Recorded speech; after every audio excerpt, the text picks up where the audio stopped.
You all ready to join me today in our trip to outer space? Yeah. Albert Shivers. The Matrix doesn't have him. That's very true. Come along quietly or not. They don't have to like it, but they're gonna see what happens. Goodbye, wimps. And now, without further ado, from Albert Shivers. The general concept is that creativity flourishes in an atmosphere of freedom. I like Albert, and the others are okay, but I really want to go home. Hello, folks, and welcome to another episode of the Planet Shivers Podcast. I know it's been a while since the last podcast came out, but I'm back now. There's been a whole lot of crap going on. I'm not even on Planet Shivers. I'm on another planet right now, standing next to a Harley Davidson in a garage. I don't even have my microphone. I'm recording this crap on my cell phone. Why? Because the birds gotta fly. Anyway, this is going to be a good episode coming up. First of all, Luke and Andrew are back on the show. We're going to talk Hollywood legends and a little bit of conspiracy to do with movies and such, as well as other little underground things that have happened in front of the camera and behind the scenes. I hope you enjoy that. Second of all, my short film, Mondo Alberto, is going to be coming out. I've been editing this whole time, and I'm excited for anybody who wants to see it to finally see it. I want to explain a little bit to you what it is. First off, it is a collage film, very artsy stuff. I use clips from TV shows, movies, music videos, all sorts of different things, combined with old home movies and original footage I shot in the time span of 2016 to now. That's when I started this germ of an idea back in 2016. So all these years I've been futzing with it, putting it down, picking it up, putting it on the shelf, taking it down, messing with it for a whole week, and then leaving it alone for a whole month. So it's a cumulative project that is a result of all this time that has passed and all that's happened to me from then to now. Also, I'm going to be having a couple of art shows coming up. I'll put any of that information in the description. Some shows in New York, some shows here in Pennsylvania. I'm spreading out. The next stop, the world. Other than that, that's about all the news I'm going to hit you with now. I don't want to waste any more time. I want to get to my conversation with Luke and Andrew. I hope you enjoy it and keep your eyes peeled. I'm going to be pumping out podcasts now, so look out. And I'll catch you on the other end.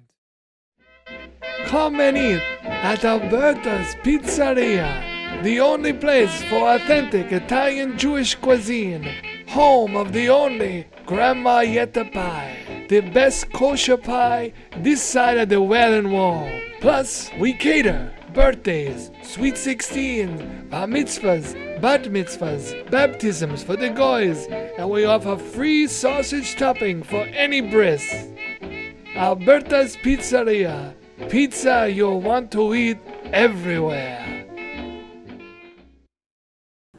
Alright, folks, welcome to another episode of the Planet Shivers Podcast. Andrew and Luke are back again to talk about Hollywood legends and folklore. We're going to go down all sorts of rabbit holes in this episode. And we're going to start off with cursed movies. So let's dive into that and let's first go into what a cursed movie can be, and then we'll give some specific examples. So these are things that have happened and occurred during productions. Mm-hmm. Yeah. Okay. All right. I'm going to start with The Omen, which is one of the most critically acclaimed horror movies of all time. It's one of the few horror movies that won an Oscar for Best Original Score by Jerry Goldsmith. So apparently during at one point, either before or during production, star Gregory Peck was supposed to be on a flight, and he missed it. That flight ended up getting struck by lightning, I think, and crashing, and everybody on board was killed.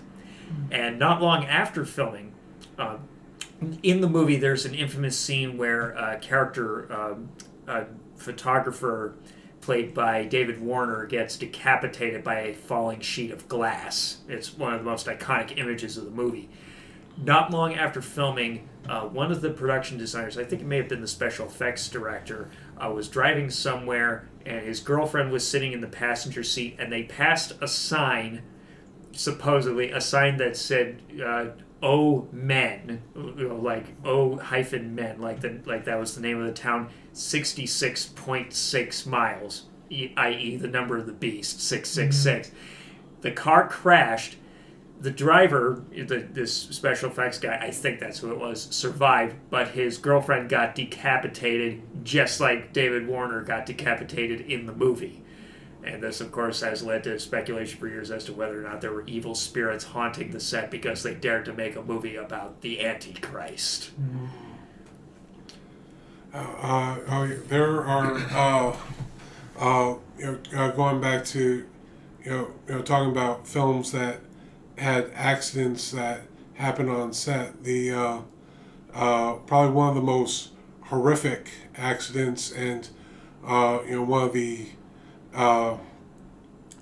in I think that I consider it in the history of Hollywood, in the history of film, was on the film The Twilight Zone. When the actor and two children, a helicopter accident led to the death of an actor and two children in that film. They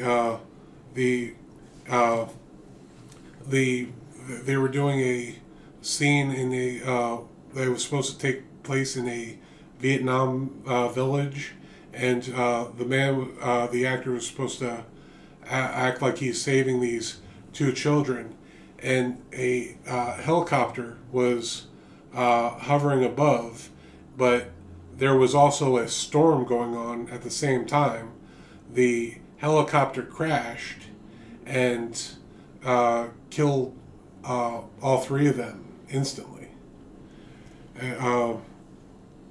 Some say it's from the title "The Twilight Zone." Had to do something like had to do with that, and sometimes it's not just films. It's been said that the role of Superman has been cursed. Yes, because until recently, a lot of several actors who played Superman met untimely demises. So the first one was George Reeves in the old black and white TV show. His death to this day remains one of the most infamous unsolved mysteries of all time. They still don't know if it was suicide or if his second wife killed him intentionally or if they got into a fight and he got shot by mistake. Nobody knows for sure. It has been investigated to death. Everybody's a member of different camps. They even made a movie about it. Hollywoodland, where George Reeves was played by Ben Affleck. Yeah. And the movie actually shows flashback scenes depicting how it may have turned out, and based on the information presented, all three of them seem equally plausible. There are some people who believe he was killed by the mafia. There's a huge wide range of theories involving his death. Yeah, and then Christopher Reeve, played the role in the movies, and then he was the one who ended up getting, a broken neck and paralyzed from the neck down in a horse riding accident, and then, of course, he ended up dying young. And what wasn't the baby who played the young Clark Kent in the original film? Didn't he? I think I heard where he passed away of just pneumonia. Oh, jeez. It's possible. I hadn't even heard of that one, but maybe it's true. Then you have the curse of Bruce Lee and his son Brandon Lee. Yes, they both died died during the filming of their. Well, Bruce died right after finishing his fifth movie, and Brandon died during the filming of his fifth movie. For completely unrelated reasons, but of course, everybody has people still speculate as to why, and they were so afraid that they actually tried to, because his daughter Shannon Lee was also an actress. I don't know if she's still acting today, but when she was actually working on her 5th movie, everybody was like, "No, don't do it. It's like a family curse." She survived, thankfully, but but everybody was afraid that the family had a curse that once you make movie number 5, you're dead. And what was the deal with the filming of The Exorcist? Supposedly, there was a lot of horrible things happening on the set, or to one person on the set, and they actually brought a real priest on set to perform an exorcism. I foolishly didn't look up more details. I just as to who and what, where, and when, and why. But I do know that people said that there was an actual exorcism performed on set during the filming of that movie. Wow. During around the same time in the 70s, there was a movie called The Devil's Reign.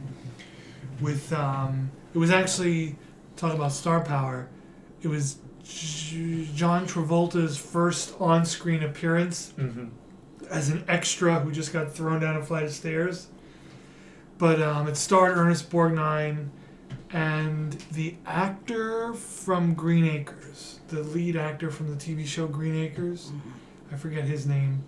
But Ernest Borgnine played Satan, and by the end of the movie was so wigged out by his own acting that he had to take a break for a little while, because he poured himself into it so much that he almost he scared himself and had to take a breather.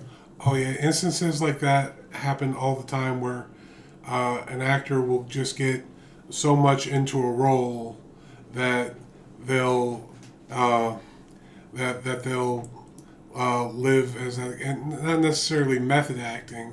The first instance that comes to my mind is Bob Hoskins in Who Framed Roger Rabbit. Yes. He was spent so much time because he was working with cartoon characters. Obviously, the characters weren't there. Well, after filming, he would still have had issues talking to himself. That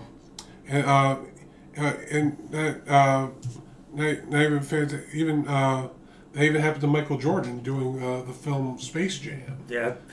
And of course, it does happen to method actors too. Jack Palance played Dracula in a made-for-TV version in '74, and the movie was a big enough hit that the studio asked him to do a sequel, and he said no because he felt that he was becoming Dracula too much, and it terrified him, so he backed out.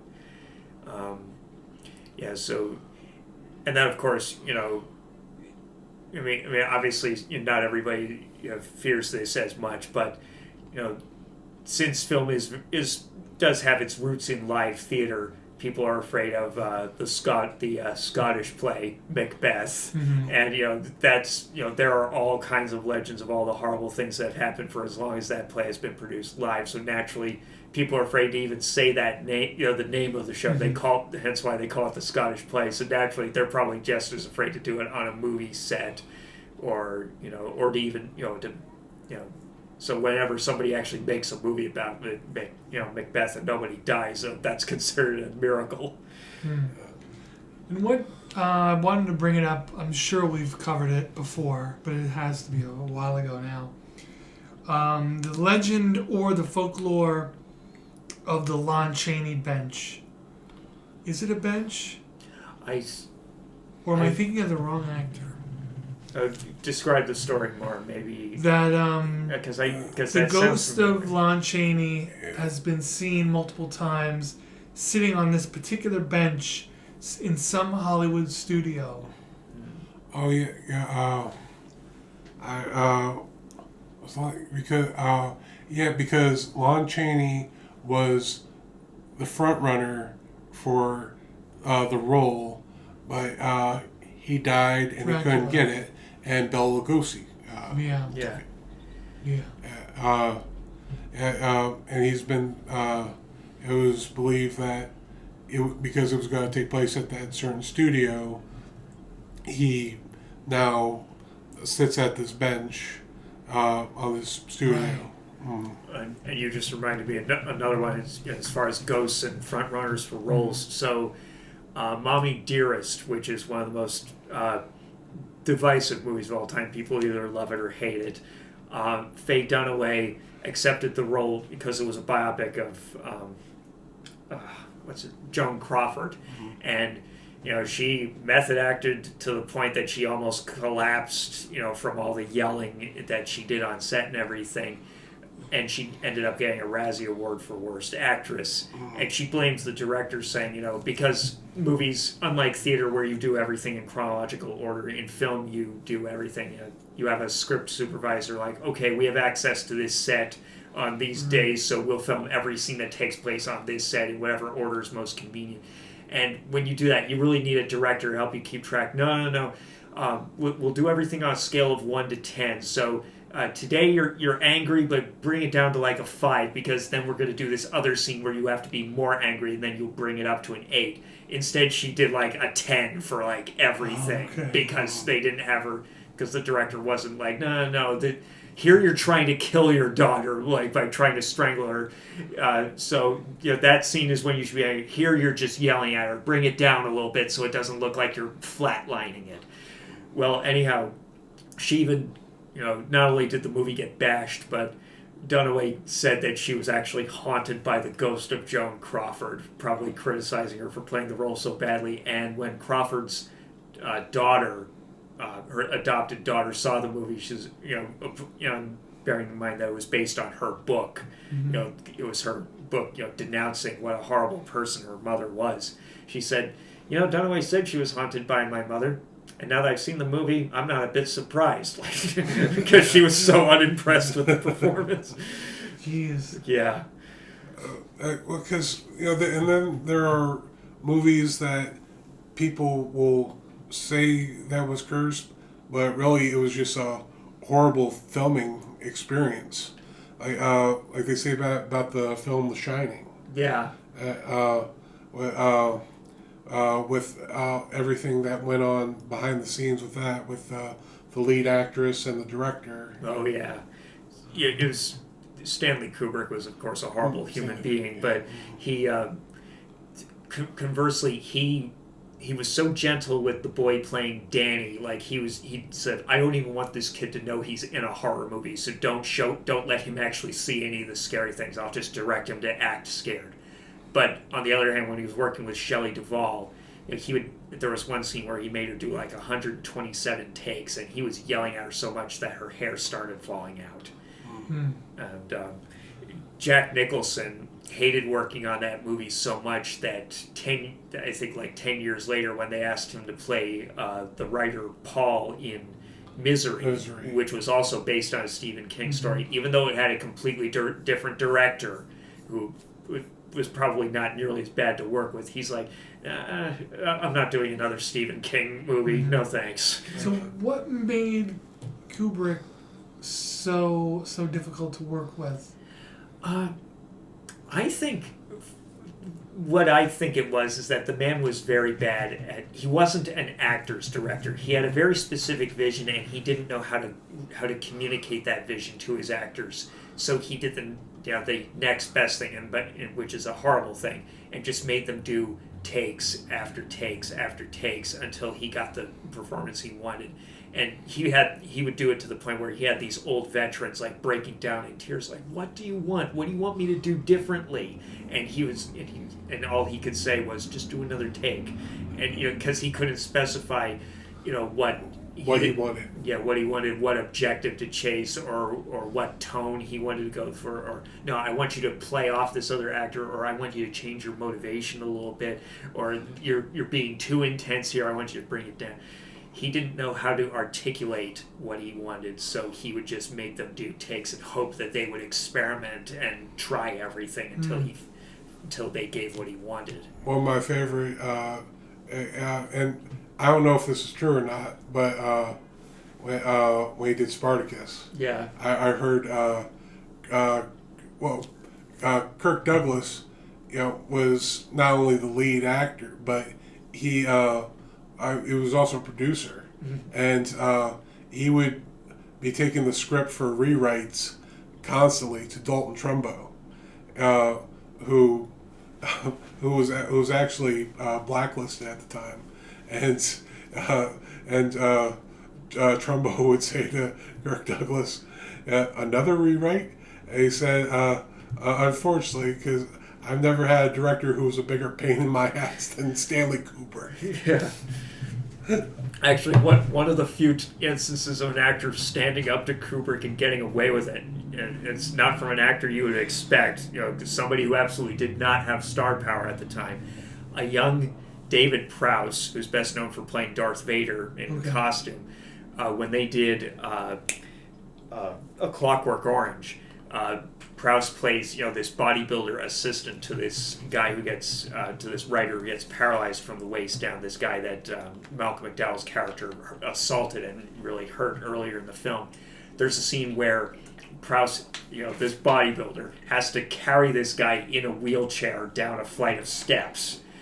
And, he heard about Kubrick's reputation, and he's thinking, like I'm a strong guy, but I don't want to get a hernia. So he actually looked at Kubrick and he said, how many takes are you going to make me do? You're not exactly one take Kubrick.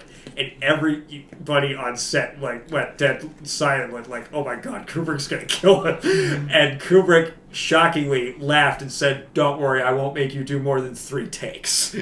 Thankfully, he didn't, but yeah.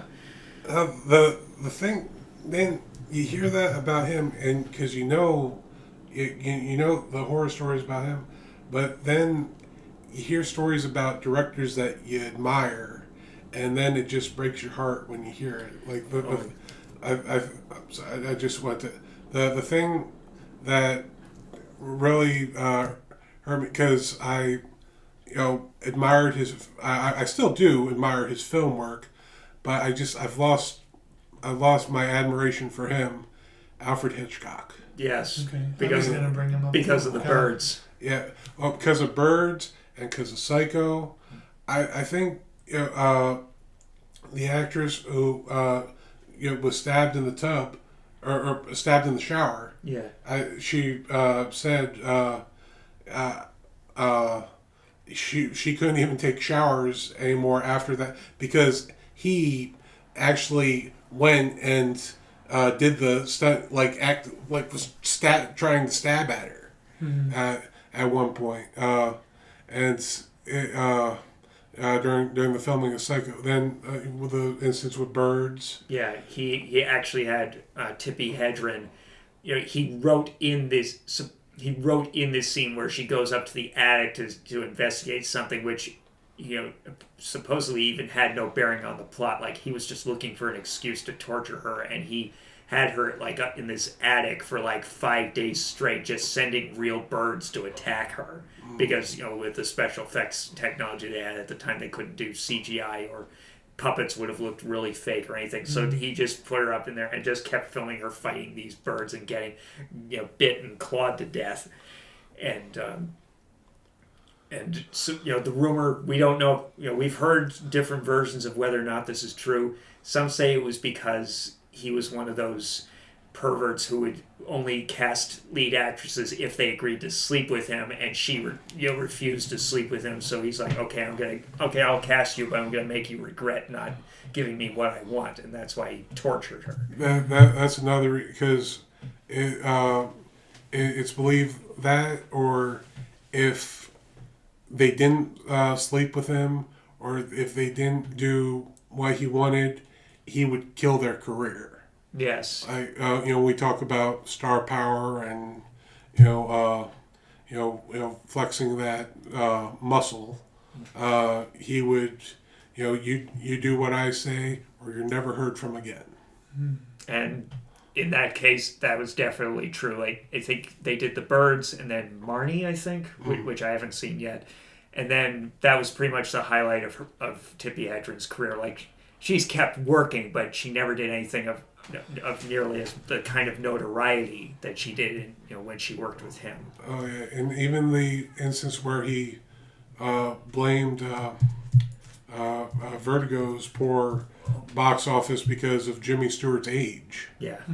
That just which is even more ironic because in the very next film he cast Cary Grant, who is even older than Stewart, but he felt that Grant looked younger, so he gave him the part. But yeah, like I said, I still admire his films, Right. but the man, not as much. Yeah.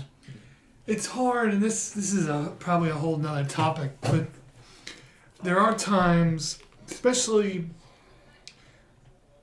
the way we tend to dive into movies and things like that, it can be tough when you run into that crossroad of separating the artist from the art. Yes. You know, so we can enjoy a Hitchcock movie, but there's like that other thing about it. Yes, there are a lot of directors who made great movies but that you find out were horrible people, like not just Hitchcock, but also Fritz Lang, who directed Metropolis, which is like the most groundbreaking sci-fi movie ever, and he directed M, which was the first major serial killer movie. But he was apparently a really horrible person. He mistreated his actors and supposedly nearly killed a lot of actors just to film a shot in one of his movies. Michael Curtis, who directed The Adventures of Robin Hood and Casablanca, I forget the details, but I think during Casablanca, I think he technically should have been in jail for murder. And they said he was miserable to work with on set. He was one of those directors who said lunch breaks are for bums.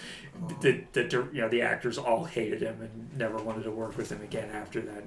It's like, well, I still love that movie, but if I met a director like that, it's like I'd be asking myself, is the finished product worth this misery? Is it worth my life? Is it worth my sanity? Is it worth my coworkers' health and sanity? Yeah. Yeah, it can be quite the crossroads when you find out something about somebody that you admire their work. And it turns out not to be so great. Yeah. You hear about that with one of the actors that I love, Henry Fonda. But then you hear about a great actor, but his personal life was just awful. He was just you hear stories about his wife or his wives and situate where right after his wife died, he married another woman like right after her funeral. You have Bing Crosby, who I love his music, I love his films. You hear stories like about him abusing his children, and there's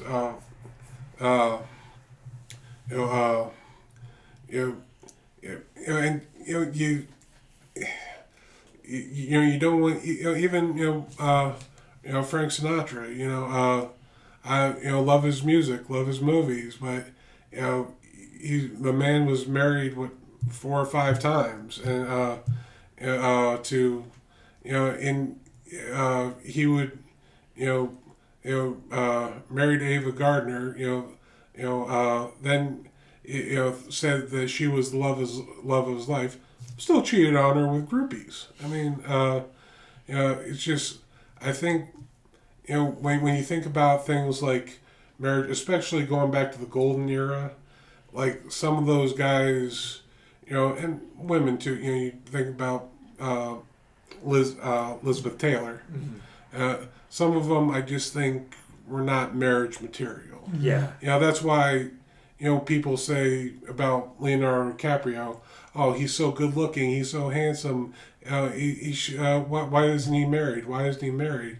Because I think we don't think about, that image isn't so, as important as it was.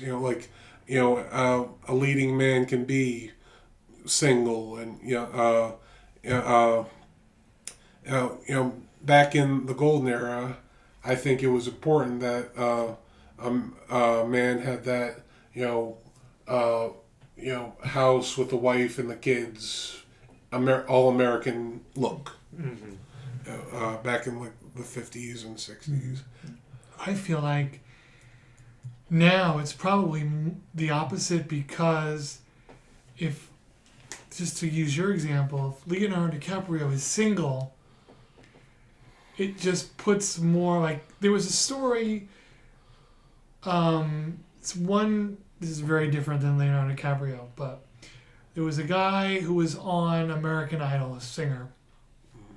Handsome guy, heartthrob type, right? Yeah. He was married. Mm-hmm.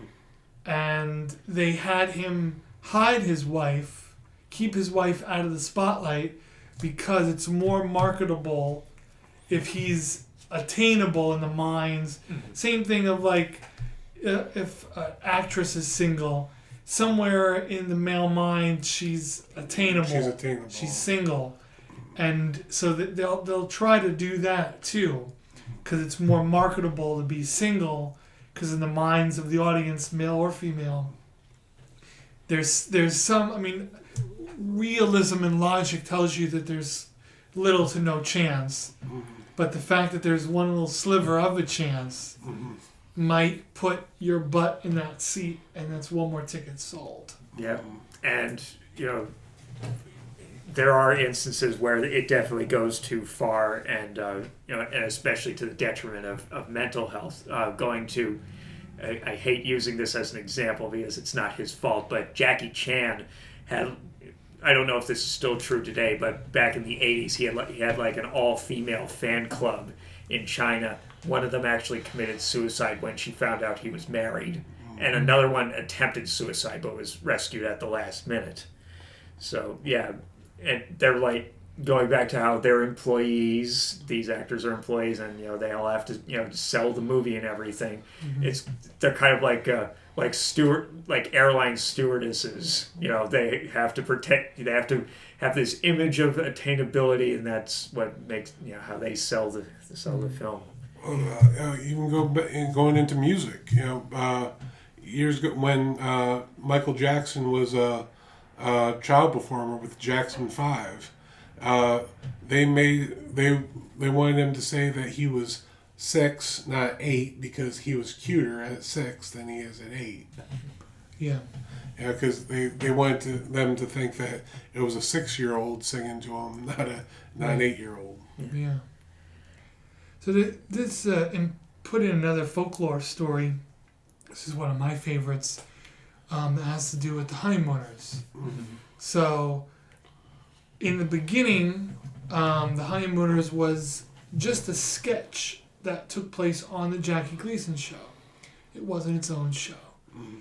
And there was another actress, Pat something, who played Alice originally. It wasn't always Audrey Meadows. Mm-hmm.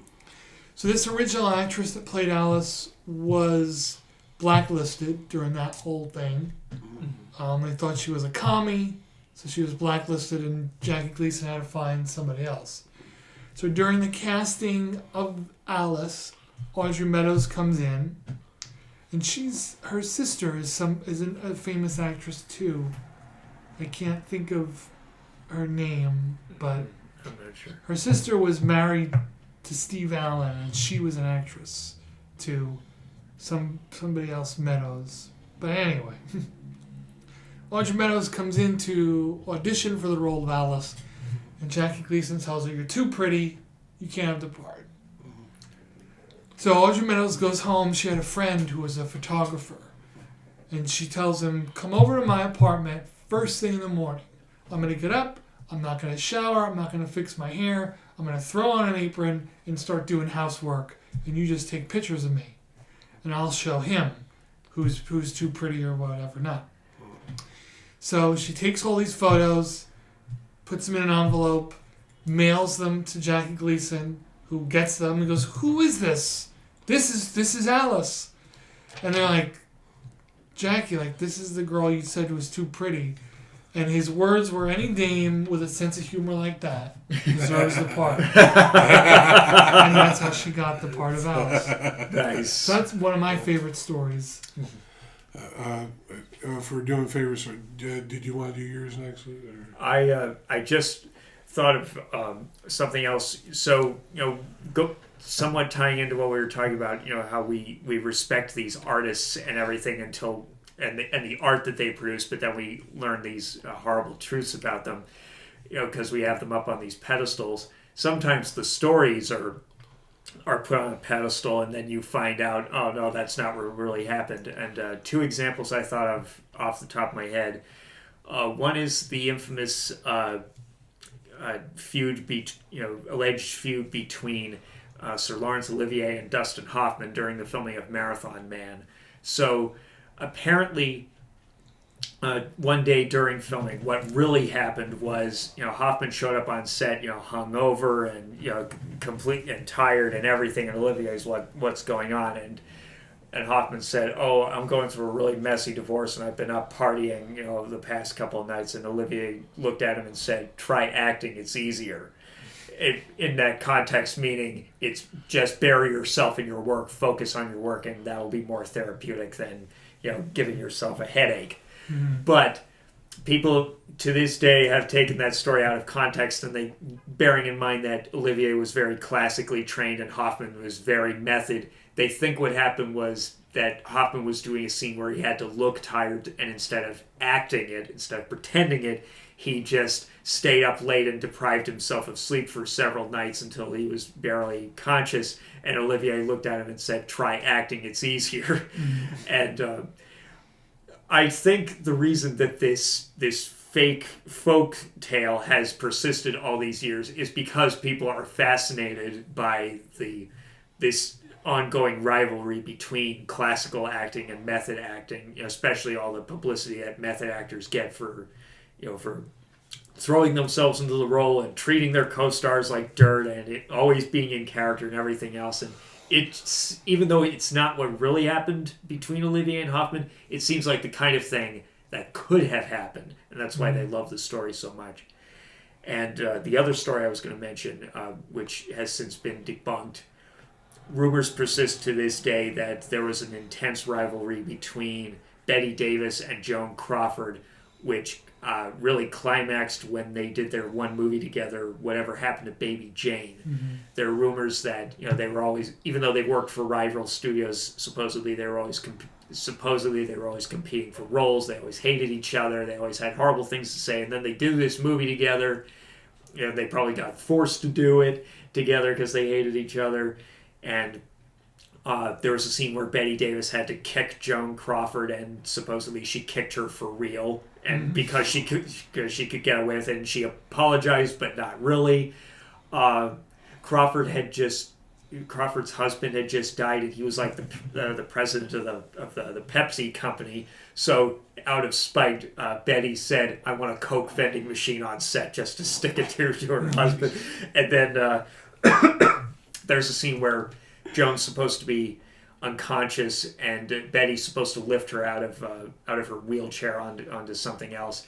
And she told Joan before the take, "I have a really bad back, so don't be a deadweight." And Joan's like, "Okay." And then she stuffed weights in her pockets just to be as heavy as possible. And Betty had to be rushed to the emergency room for straining her back. Well, this story has been going on for decades. People still think that those two absolutely hated each other, and they even did a mini-series about it called The Feud, with Susan Sarandon and Jessica Lange playing the parts. And none other than the late Olivia de Havilland, who knew both those actresses personally and worked with Betty at least once.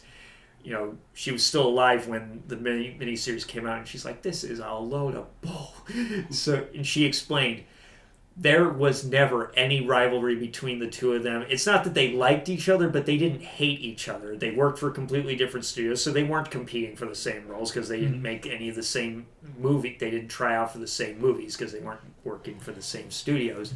And when they did that movie, They weren't forced to work it together. I think it was offered to Crawford first, and she said, I think Bette Davis would be great for the other part, and they offered it to her, and she accepted it happily. They did not hurt each other on set at all. There was, there were no accidents. There was no Coke vending machine or anything like that, and they didn't get along famously, but they didn't get along badly either. And the only two, little bittersweet things that happened was.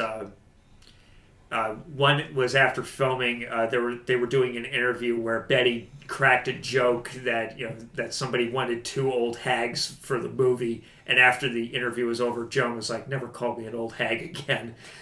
And of course, the other one was the Oscars. The very next year, Betty was nominated for Best Actress, and Joan apparently called all the other nominees and said, "If you." The ones who weren't going to appear at the Oscars in person, and said, "If you win the Oscar, can I accept it on your behalf?" And I forget, it was Anne Bancroft won for The Miracle Worker, and she wasn't at the ceremony, so Crawford, I guess Betty was like waiting in the wings in case she won, and she felt Joan's hand on her shoulders. "Hey, if you'll excuse me, I have an Oscar to accept." And people thought that was hers. "Hey, haha, you didn't win, you will." But no, apparently that. So this whole story, there was no rivalry or anything, but people love telling that story because it's even more fascinating than the movie itself. Or any of the other movies they made. Everybody just loves hearing this story about how these 2 great legendary titans were on this battle to the death to determine who was the best. Well, the story that it's not so much that I like it. I feel that it needs to be told because it's not very humorous, but it's pretty. But I think when I heard it, I was just like, that is a powerful coincidence, and that is the story of the cursed script. Okay. Now, it kind of ties into some episodes that we had done before about biopics. The late great John Belushi was approached to do a biopic about the comedian Fatty Arbuckle. And this was when John Belushi was right at the height of his fame. He did Saturday Night Live, Animal House, Blues Brothers. He was the hot ticket. And he had gotten the script, and then, as we all know, he died of an overdose. And that script was in his room when he died. Now, a couple years go by. Another comedian is approached by the name of Sam Kinison. Sam Kinison has done a lot of television. He was a successful stand-up. He'd done a couple movies here and there. And this was going to be his first... And he was approached to do this Fatty Arbuckle biopic. Wow, okay. And it was going to be his first, leading role. He was going to... he had just come back from... He had problems with addiction before, previously, and it was going to be his, his step in the right direction. It's said, I don't know if this is true or not, but everything was in place. They were about to start. They were 2 weeks away from filming, and he died in a car accident. And it's said that script, the same script that John Belushi had, was at his house. Okay. Was found in his house when after he died. A couple more years go by. Oh boy. The late great John Candy. He who was a great actor. He'd done dramatic work before. Great comic. was approached to do a biopic about, you guessed it, Fatty Arbuckle. Mm-hmm.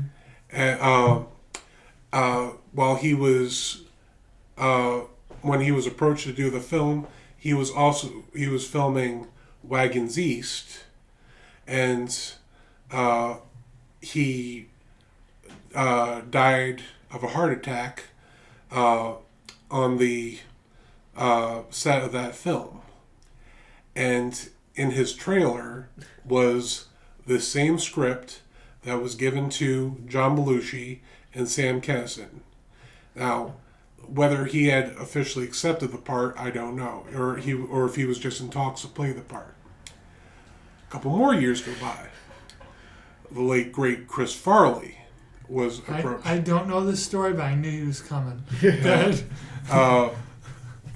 Chris Farley had, he was a big star on Saturday Night Live. He had started making films like Tommy Boy, Black Sheep, one that often gets swept under the rug that Luke knows I like, Almost Heroes. He was becoming a big star. He had just gotten out of rehab, and they approached him about doing a biopic about Fatty Arbuckle. It was going to be his first dramatic role. But the studio, even though he just got out of rehab, they wanted him to do another 90 days of rehab as a precaution. Because, like we said, movies are business. They wanted to protect their investment. Mm-hmm. So, and he was all excited about doing this film. It was going to be a dramatic role. It was going to open lots of doors for him. He had a whole thing while completing rehab. He was going to go on a diet. He was going to have a nutritionist there. He was going to he was going to work out regularly. He had a personal trainer who was going to come, who they were going to let into the rehab to work out with him every day. Mm-hmm. He was going to get into great shape.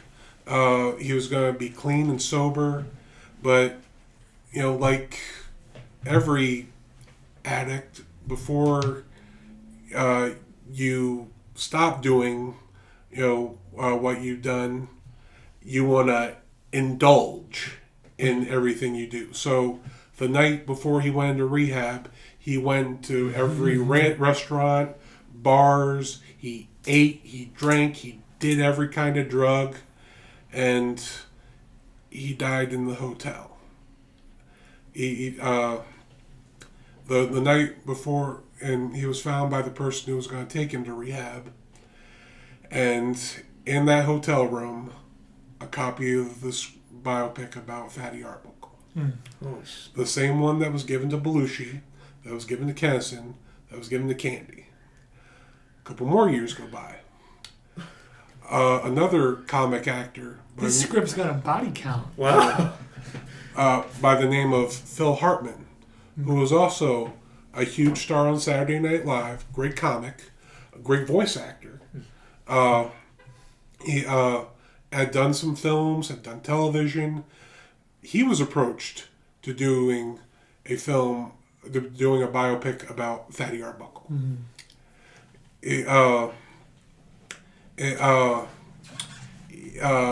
Phil Hartman was murdered by his wife, and with the script.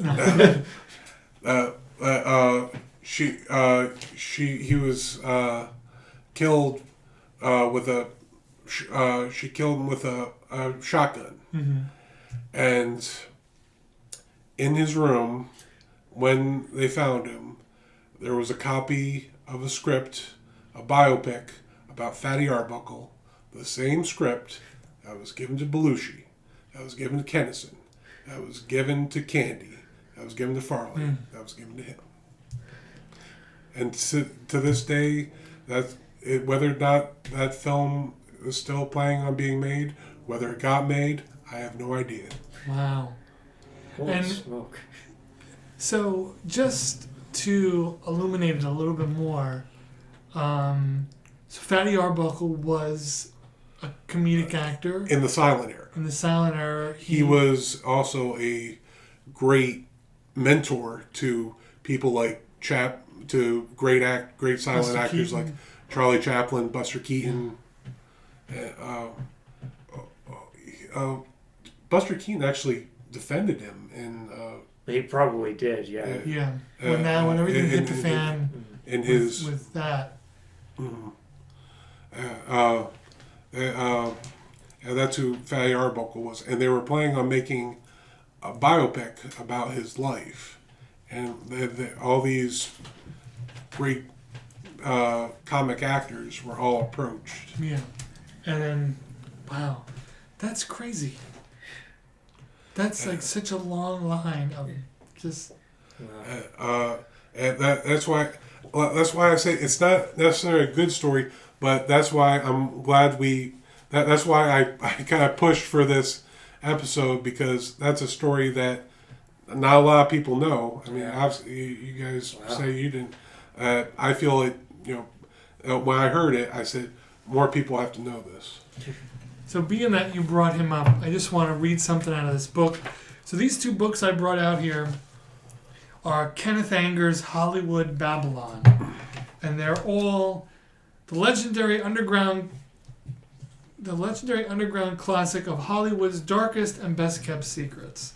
So these books are a little exploitive and a little smutty, but just to help people with Fatty Arbuckle. So there he is. Listeners can't see it, but there he is. Google him. So it's Roscoe Fatty Arbuckle was a hefty plumber's helper discovered by Max Sennett in 1913 when he came to unclog the comedy producer's drain. Sennett sized up the affable 266-pound Roscoe and offered him a job on the spot. Arbuckle's butterball appearance and bouncing agility were perfect foils for Sennett's brand of film farce, mud and mayhem, pratfalls, and custard pies. We are about time to get to our recommendations. I'll throw mine out there, which has a lot of folklore, a folkloric scene that is still debated amongst people who wish to debate it, which takes place in the Marx Brothers movie Animal Crackers. So, in this movie, there's a big ritzy gathering at a big mansion, and this gathering and party is based around this painting. And there's all sorts of hijinks going on, and Chico and Harpo are going to steal the original painting and put up a fake for this bad guy that they're working for. So, in a scene where there's a thunderstorm and all the lights go out, Chico and Harpo realize this is our chance to steal the painting. So the scene was shot completely dark. All you see are the shadows of the men stealing the painting and taking it down. Now, what's also important to know is at that time, these movies were highly overdubbed. Actors would go back and record their lines and they'd be plugged in. Specifically in this scene, which was shot in the dark, only showing the silhouettes of the Marx Brothers. So it is huge folklore that nobody has an answer to. The brothers themselves wouldn't say a word. They let it live, thankfully. But the story is that all four brothers switched outfits and were playing each other in the scene in the dark. So I think it was Groucho was dressed as Chico, and this Zeppo was Harpo, and Harpo was, and they did that for this scene. Now I tend to believe it, partially because I want to believe it, partially for a second reason, real quick. So the Marx Brothers shot 5 films for Paramount. Then they changed studios and they worked under MGM. So MGM wanted the Marx Brothers movies to be a little more cohesive and a little bit less chaotic than its predecessors were. So what they did was they picked scenes from the movies and had the brothers do them on stage in front of a live audience so they could get their timing down to time their laughs. Because Coconuts and Animal Crackers were plays before they were films. And that's why those films read so well, because they had their timing down. Mm-hmm. So they would put the brothers on stage just for scenes, not even the whole movie, and they'd get their timing down, and the audience would get these little sneak peeks. So during one performance, the brothers made a bet with Chico's daughter. And they said, I bet you if we play each other, no one will notice. And in this scene, which eventually made it into Day at the Races, which was their second MGM picture, the famous scene between Groucho and Chico. Groucho's trying to bet on the horses, and Chico's just giving him the rundown, or the rubdown, and just taking advantage of him and selling them like unnecessary betting books. One night on stage, they switched, and Chico played Groucho, and Groucho played Chico, and Chico had the mat, and nobody noticed. Wow. So that story is true. So to think that they all played each other in the darkness of a scene in Animal Crackers is pretty plausible. Mm-hmm. And that's my spiel. Okay. In regard to folklore movies, I think, for lack of a better option, I'll just go back to the one I mentioned earlier, The Omen. Whether or not you think that the horrible events that took place during the filming were brought on by evil spirits or just a phenomenal coincidence, I think it's the finished product is one of, if not the greatest supernatural horror thriller of all time. It has a great acting by Gregory Peck and a young David Warner. The kid playing little Damien is frightening. It has a haunting score by Jerry Goldsmith, including the original song that he wrote for the film, Ave Satane, which means Hail Satan. You'll be, to your shame, humming that theme when it's over. And it is, if you're into horror, it is the stuff that nightmares are made of. Wonderfully paced, wonderfully acted, wonderfully shot, everything. Nice. Andrew, what do you got? When we think about films that have that, I don't know if you want to say like the story like behind it. One of the films that I think of is it's actually a comedy film starring Richard Pryor and Gene Wilder. Called Stir Crazy. It's just a great comedy. I call it a buddy comedy. You have Craig T. Nelson. It's about these two friends who they live in New York. Richard Pryor's character is an actor. Gene Wilder's character is a playwright, but right now they're working as day jobs, until they're gonna make their careers come true. Mm-hmm. So they're in New York and they're trying to make their dreams come true, and then they get the idea they're gonna go out to California, the pretty women, and they're gonna. So they, get what money they can. They get in their van and they, make their way out to California. But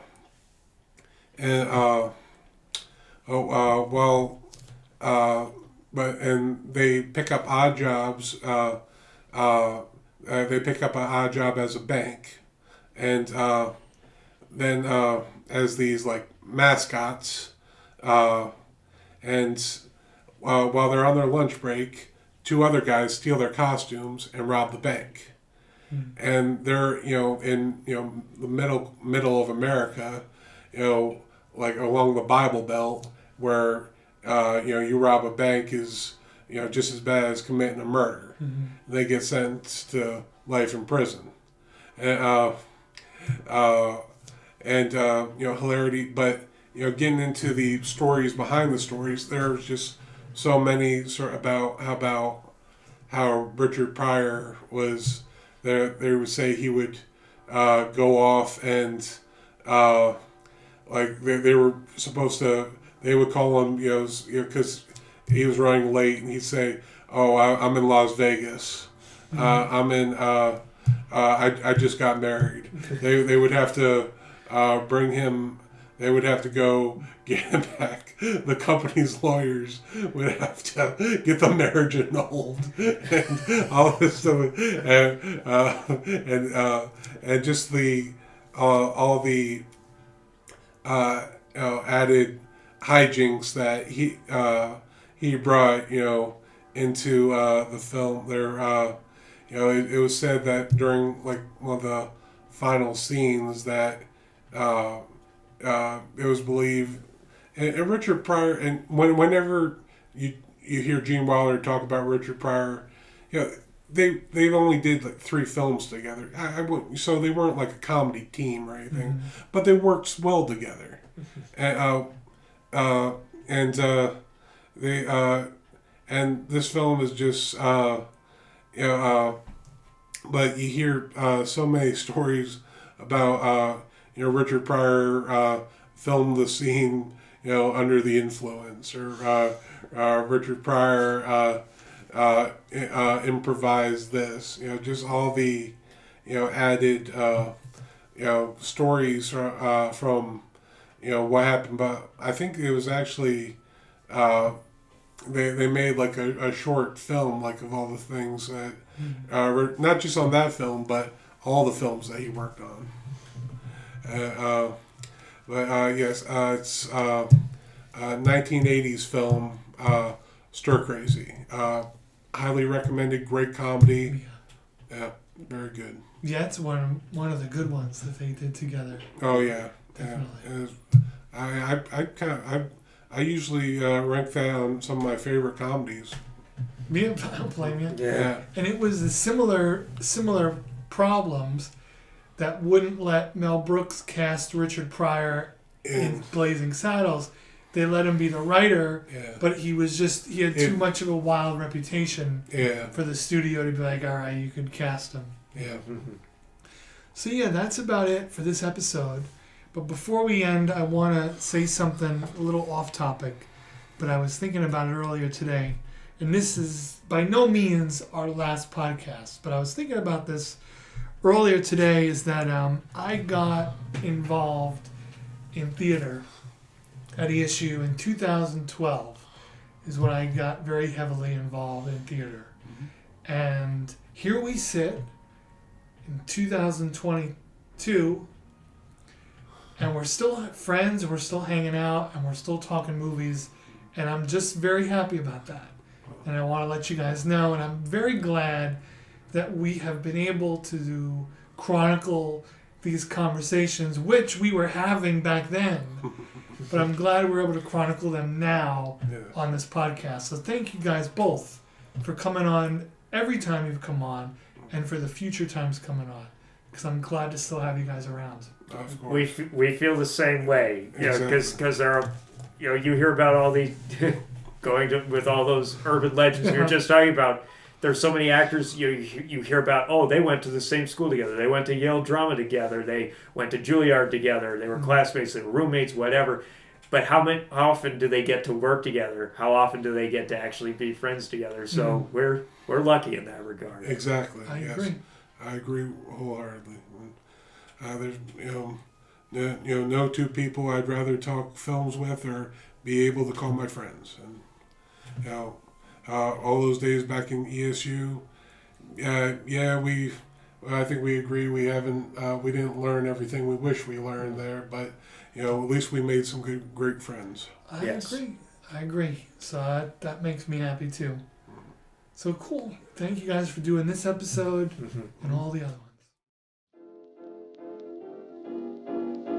Thank you so much for listening to this episode of the Planet Shivers Podcast. I want to thank Luke and Andrew for coming on again and spewing more of the great movie facts that are running around in their brain. It's always good to talk to them, hang out with them. Like I said just at the end of this episode with them, we've known each other for a while, and old friends are important. We're all going to disagree, and every once in a while, we're all going to get sick of each other. It happens. We're going to get bored with each other, tired. We're going to want to break. But mark my words, listen to me here, that old friendships are a different type of rewarding because you can always pick up from where you left off. It's deeper. There's more depth there. You can go back. Luke and Andrew and I go all the way back to the early 2010s when I started running around trying the college thing, and they stuck as friends, and they're a couple of good guys. Thank you again to them for coming on the show. I hope you enjoyed listening to the show. I hope you got something out of it. And again, keep your eyes and your ears peeled. I got a lot of fun podcast ideas. Some of them are going to go down the rabbit hole. Some of them are going to be a little more interview-based. They're going to be going all types of directions. But you're going to be hearing from a lot of old stars of past episodes, and you're going to be meeting a lot of new people as this goes on. So stick with me. You're going to enjoy the journey. Until next time. Oh, wait a minute. I forgot to say. You could find this episode and all other podcast episodes on all major podcast platforms as well as YouTube. I'm everywhere. Like I said, next stop, the world. Until next time, take care of yourself and take care of somebody else. I'll talk to you on the next episode.